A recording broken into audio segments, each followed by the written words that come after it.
Con la próxima salida de la nueva consola de Valve, la poderosa Steam Deck, y para los más entusiastas, el Linux Gaming Challenge de Linux Tech Tips, muchas personas han comenzado a prestar atención a entornos de Linux, ya sea investigando en el Internet sobre este o instalándolos en sus propias computadoras. ¿Es esto algo bueno o malo? Si eres usuario de Windows, ¿deberías probar alguna distribución de Linux? ¿Es Linux mejor que Windows? Sean bienvenidos a una nueva entrega de Tamoogle. El día de hoy veremos algunas consideraciones a la hora de trabajar con una distribución de Linux de la manera más completa posible. Trataremos de cumplir algunas preguntas que suelen presentarse cuando se es nuevo en el ambiente. No te lo pierdas. Bien, seguramente te preguntarás, ¿qué es Linux? Esa pregunta va dirigida para quienes han escuchado de Linux pero nunca lo han usado. Ya tenemos un artículo llamado Raspberry Pi y Linux, cómo comenzar. Si no lo has leído, te dejaré el link en los comentarios. Bueno, quiero empezar por comentar que Linux no es un sistema operativo.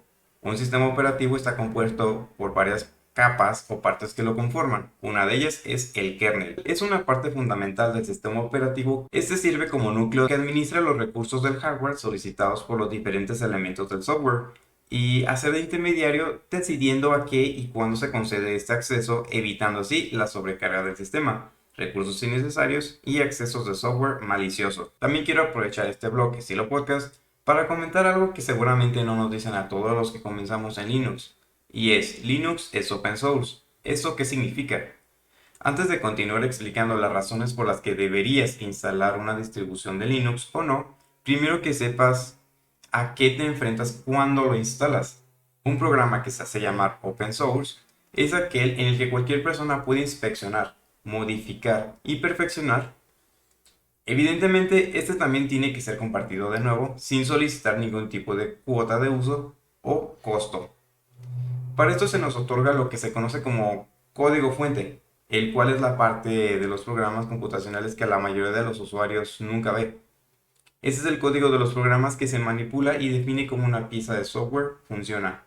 Bajo esta filosofía se encuentra el kernel de Linux. Básicamente cualquiera tiene acceso al código fuente de este y es capaz de modificarlo a gusto. Esto tiene varias ventajas y también es necesario decirlo, sus desventajas. Dentro de las ventajas se encuentran en esta lista 4, pero seguramente pueden encontrarse más. Por favor, si conocen más, déjenlos en los comentarios. La primera de ellas, la creación de una comunidad que se encarga de dar soporte, solucionar problemas, bugs, errores y desarrollar parches de seguridad más rápidamente que muchos softwares propietarios. La segunda ventaja es el control total y absoluto. Cuando utilizas un programa open source, tú eres el dueño, amo y señor de ese software. Puedes modificarlo a tu gusto, incluso si eso involucra romper tu PC o tu programa. También, privacidad. En un software open source, puedes saber qué procesos se llevan a cabo. Además, no cuentas con una empresa que mire tus datos personales para propósitos supuestamente comerciales. El cuarto y posiblemente no último, libertad. Puedes modificar el código fuente si tienes el conocimiento para hacerlo y como ya lo habíamos mencionado, para que el programa se adapte todavía más a tus necesidades sin restricción alguna. Creo que son bastantes ventajas, pero así como hay ventajas también hay desafíos, se los podemos llamar así, a los que nos debemos enfrentar si queremos resolver algún problema. Bien, dentro de las desventajas, si llegas a tener algún problema, bug, error o conflicto durante el uso del software, no cuentas con el soporte de ninguna compañía que te brinde ayuda. Afortunadamente, si el proyecto es muy conocido, posiblemente exista alguna comunidad que te apoye. Sin embargo, no hay nadie que esté obligado a solucionar tus problemas. También tenemos la usabilidad. La mayoría de los grandes proyectos open source son completamente utilizables e incluso mejor que muchos de los software propietarios. Pongo por ejemplo Linux, Blender, Python. Sin embargo, no hay nadie que gane dinero directamente de ellos, por lo que algunos programas pueden contar con una interfaz de usuario, General User Interface, que quizás no sea el más cómodo o intuitivo posible, lo que puede dificultar un poco su adaptación. Repito, muchos programas open source sí son muy útiles, solo que pueden ser algo desafiantes al momento de utilizarlos.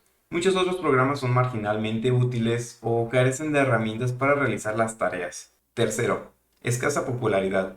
Seguramente el artículo Linux te trajo hasta acá, aunque se has escuchado hablar de este proyecto. Aún así pasa que muchos de los programas propietarios son referencia a nivel mundial y la contraparte open source es para quienes no pueden o no quieren pagar por una licencia. Esto ocasiona que, aunque te guste un software como LibreOffice, GIMP, Inkspace, tengas que regresar siempre a la contraparte propietaria, Microsoft Office, Photoshop, Illustrator, para poder colaborar con otras personas que no saben utilizar el programa que tú usas. Ahora, no siempre se da el caso de que debas de regresar a la contraparte propietaria. Hay muchos proyectos open source que son referencia a nivel mundial y altamente utilizados en la industria. Solamente que si tu empresa o la empresa donde tú laboras ya ha invertido mucho tiempo y dinero en un software propietario, seguramente, aunque tú quieras cambiarte a la contraparte de open source, seguramente la compañía se niegue. Vaya, quizás haya más desventajas. ¿Tú qué opinas? Por favor, déjanos tu opinión en la parte de abajo. Muy bien, y comentábamos anteriormente que Linux es solamente el kernel, por lo que en un ambiente de Linux tenemos el concepto de distribución de Linux. Aunque comúnmente es utilizado como nombre para todo el sistema operativo, Linux es solamente el kernel, es una pieza de software que maneja las interacciones entre el hardware y las aplicaciones al usuario final. Bien, cuando hablamos de una distribución de Linux, nos referimos a un sistema operativo completo, construido sobre el núcleo de Linux. Generalmente incluye un asistente de instalación y varias aplicaciones preinstaladas o empaquetadas. Hoy, y gracias a la naturaleza open source, tenemos un catálogo de sistemas operativos basados en Linux, unas distros más populares que otras, incluso unas que se basan en otras, aunque eso no es algo de qué preocuparse. Dentro de las más populares tenemos Debian. Esta es una distribución líder y es conocida por su calidad y estabilidad. Seguramente no la llegues a usar directamente, pero sí encontrarás muchas distros que se basan en este. Tenemos, por ejemplo, Ubuntu. Esta es una distribución basada en Debian que está orientada al usuario promedio. Es una de las más usadas y conocidas. Es muy estable y cuenta con un buen soporte por parte de Canonical, la empresa desarrolladora. También tenemos Linux Mint, una distro muy estable y muy minimalista, con un enfoque sencillo y limpio. Está basada en Ubuntu. Tenemos también Fedora. Esta es una distro también bastante famosa. Cuenta con un respaldo de Red Hat. Y por último tenemos Arch Linux. Esta es una distro orientada a usuarios más avanzados. Se caracteriza por ser una sola terminal y de ahí el usuario puede partir a instalar la interfaz de usuario así como todos los programas que se necesitan. Esta distro te brinda control absoluto, pero también hay que dedicar el tiempo para personalizarla. Evidentemente tenemos muchísimas más distribuciones de Linux que quizás no haya mencionado. Mi favorita y la que uso en conjunto con Windows es Pop! OS. También tenemos Manjaro basado en Arch Linux. Tenemos Elementary OS, otra distro muy minimalista basada en Ubuntu, entre muchas otras más. Ahora, y comenzando con lo más complicado de Linux. Instalar una distribución de Linux es difícil. De acuerdo con Linus Torvalds, una de las razones por las que Linux no es ampliamente utilizado por el usuario común en el hogar o oficinas es porque Linux no viene preinstalado en una computadora por defecto. Casi siempre viene una versión de Windows ya instalada, o de macOS en su debido caso. El usuario final no quiere tener que lidiar con esta tarea, solo queremos comprar la computadora y empezar a trabajar en ella. ¿Tiene sentido? Mucho. Esta tarea puede despertar miedo o inseguridad a los usuarios comunes, como tú o yo, que nunca han instalado un sistema operativo en sus computadoras. ¿Y si descompongo la computadora? ¿Será muy difícil? Bueno, pues yo vengo a motivarte a hacerlo. Es una actividad bastante enriquecedora y que puede llegar a ser divertida.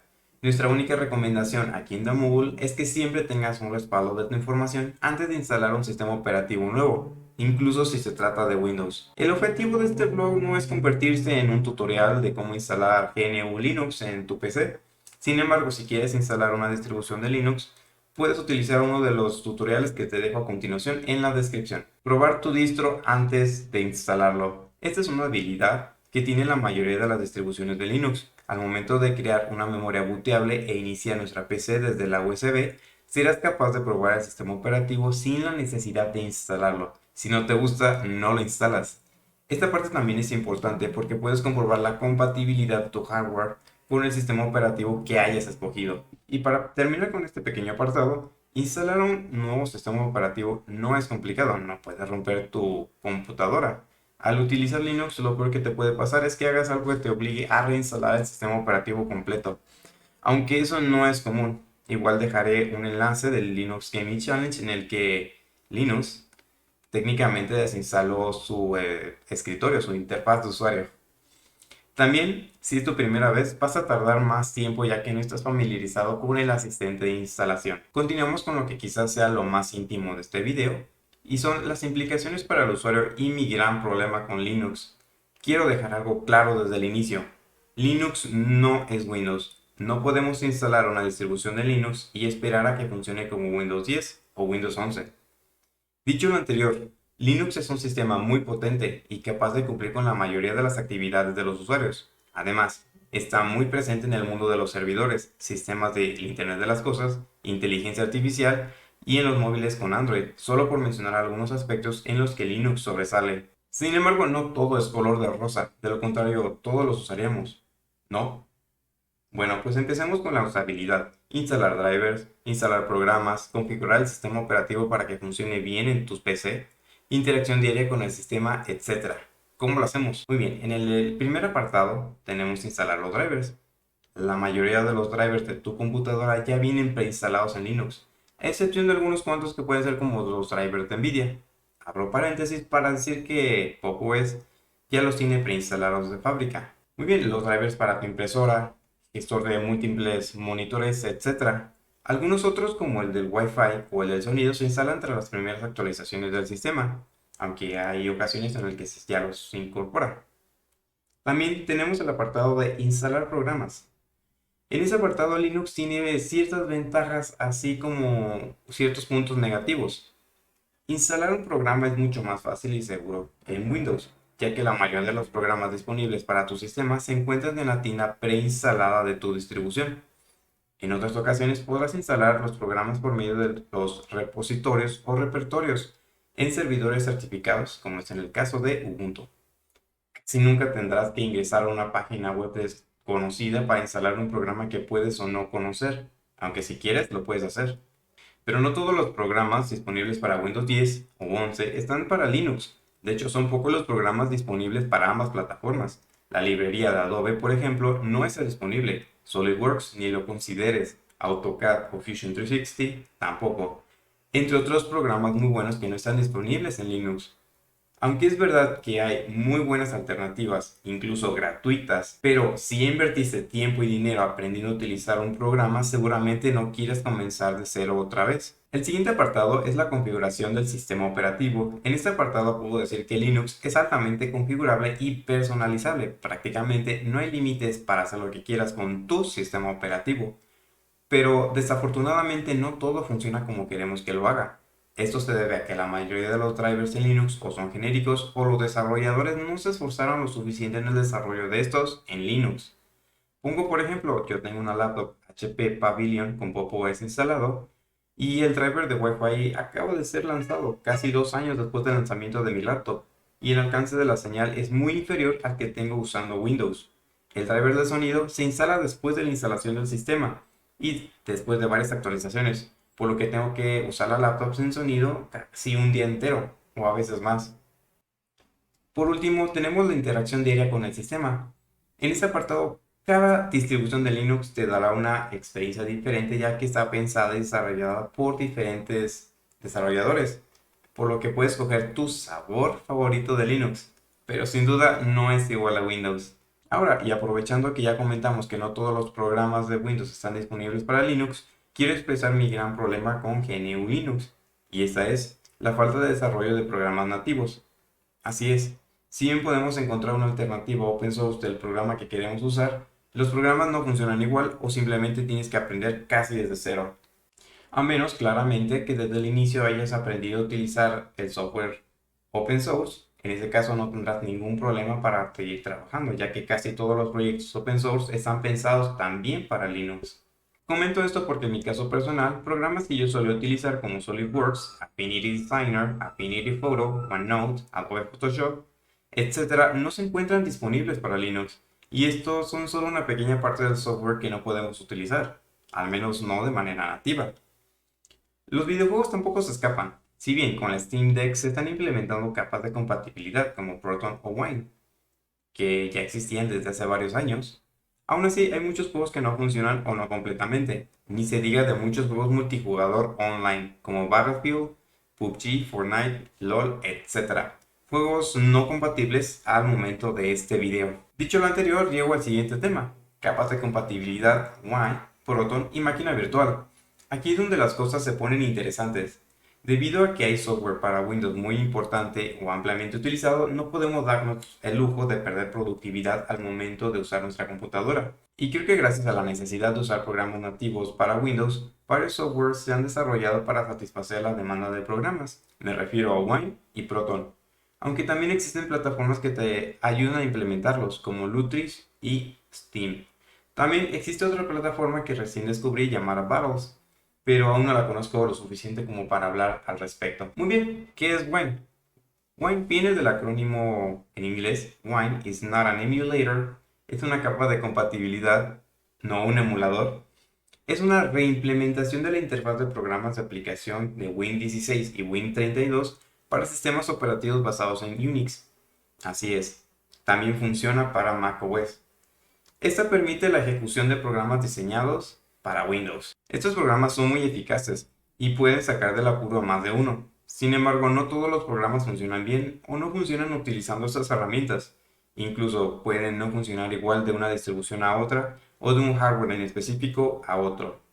Otra alternativa pueden ser las máquinas virtuales. Eso significa ejecutar un sistema operativo dentro de otro, lo cual puede funcionar, pero me parece algo incongruente, ya que instalas un sistema operativo diferente solo para instalar el que ya tenías en una máquina virtual.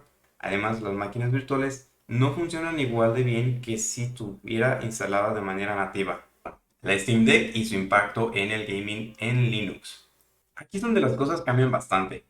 Valve, la compañía detrás del desarrollo del Steam Deck, ya había intentado posicionar computadoras gamer como consolas que utilizaban SteamOS basado en Arch Linux y desarrollaron en un estado muy temprano Proton para satisfacer la demanda de juegos. Sin embargo, dicho proyecto no llegó muy lejos. Ahora Valve regresa con mucha más fuerza al mercado y promete que su nueva consola correrá todos los juegos de su biblioteca de juegos. La Steam Deck es una consola híbrida desarrollada, como ya habíamos mencionado, por la compañía Valve, aunque ellos prefieren promocionarla como una computadora portátil.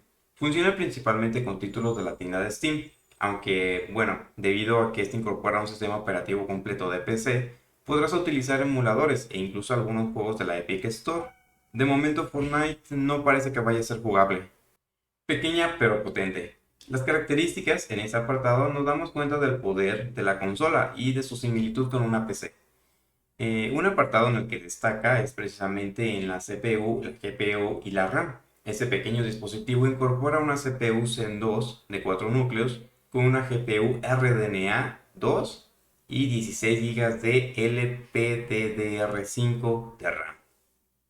La pantalla tampoco se queda atrás, siendo esta de 2280 por 800 píxeles, con una relación de aspecto de 16 décimos. También tenemos Steam Deck Verified y ProtonDB.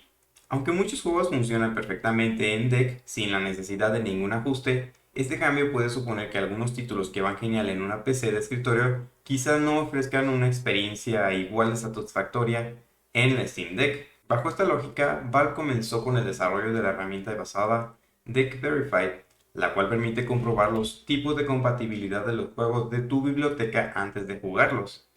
Cada juego del catálogo de Steam Deck será revisado y se le asignará una calificación o clasificación dependiendo de su categoría.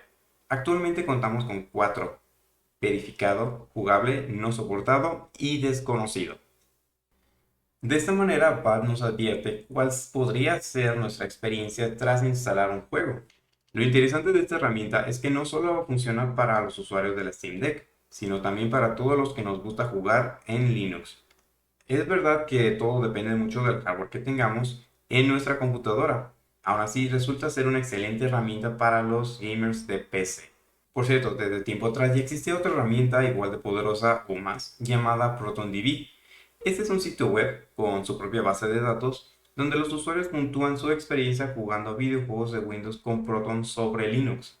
Aquí se puede consultar para saber si un título en concreto funciona o no y si requiere algún tipo de configuración o tweak adicional para el mismo. Ponemos las cosas interesantes. La fecha de lanzamiento. Esta consola PC ha sufrido varios retrasos, pero por fin tenemos la fecha de lanzamiento. El 25 de febrero del 2022. Así es, básicamente el siguiente viernes. Saldrán los primeros lotes de la consola para los que adquirieron desde la preventa. Sí, lo sé, quienes no tuvimos la fortuna de alcanzar una pieza, la mayoría de las personas, nos tendremos que esperar a las siguientes producciones. Pero bueno, saber que ya salieron. Oye, pero ¿por qué importa en el mundo de Linux? Durante muchos años jugar en Linux era un verdadero dolor de cabeza. Bueno, hasta el día de hoy puede ser desafiante el tratar de instalar ciertos títulos. Con el pasar de los años, se desarrollaron herramientas de compatibilidad para satisfacer la necesidad de jugar en Linux, pero nunca han sido muy eficientes. Se espera que con la llegada de la Steam Deck, los desarrolladores volteen a ver a Linux con mejores ojos, que inviertan un poco más, ya sea sacando versiones nativas de los juegos, o en su defecto, proveer soporte para las herramientas de compatibilidad, Wine y Proton, obviamente. Para muchos Linux representa libertad y el gaming ya no está lejos de ser una realidad.